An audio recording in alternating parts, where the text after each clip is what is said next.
একটু শব্দ করে দেন তাহলে। একটু দেরিতে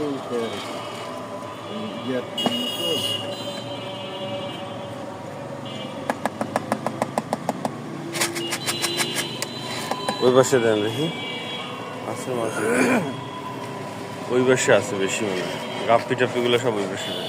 এটার মানে পানি চলে গেছে নাকি? ওটা ইয়ে করুন।